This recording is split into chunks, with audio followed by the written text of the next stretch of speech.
এফালে আৰক্ষীৰ অভিযানত হাজোত উদ্ধাৰ ২৮টা চোৰাং গৰু। বৰপেটাৰ পৰা মেঘালয়লৈ সৰবৰাহৰ সময়তেই বৰ্ণিত উদ্ধাৰ কৰা হৈছে গৰুকেইটা। আটক ৫টা গৰু সৰবৰাহকাৰীৰ লগতে জব্দ কৰে ৩খন বলেৰো পিকআপ ভান।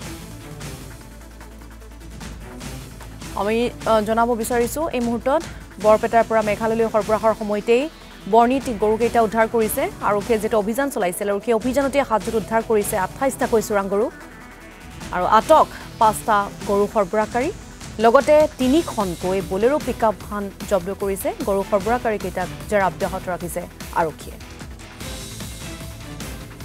আজি কিছু মাহ ধৰি আজি হাজো আৰক্ষীৰ চকীৰ আগেদি বহু ধৰণৰ চুৰি গাড়ী গৈ আছে, কিন্তু হাজো আৰক্ষীৰ তৎপৰতাৰ কাৰণে আজিও ৩খন চুৰি গাড়ী জব্দ কৰা হয়।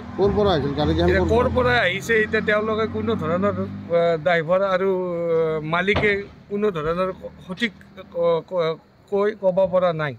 বৰপেটাৰ ফালৰ পৰা আহি থকা অৱস্থাতে আৰক্ষীয়ে হাজো আৰক্ষী ভাৰপ্ৰাপ্ত বিষয়াই খেদি কিনে গাড়ী ৩খন জব্দ কৰে। গাড়ীবিলাক এনে জানা মতে তেওঁলোকৰ গুৱাহাটীৰ দিশে হয়তো শ্বিলং ফালে গৰুখিনি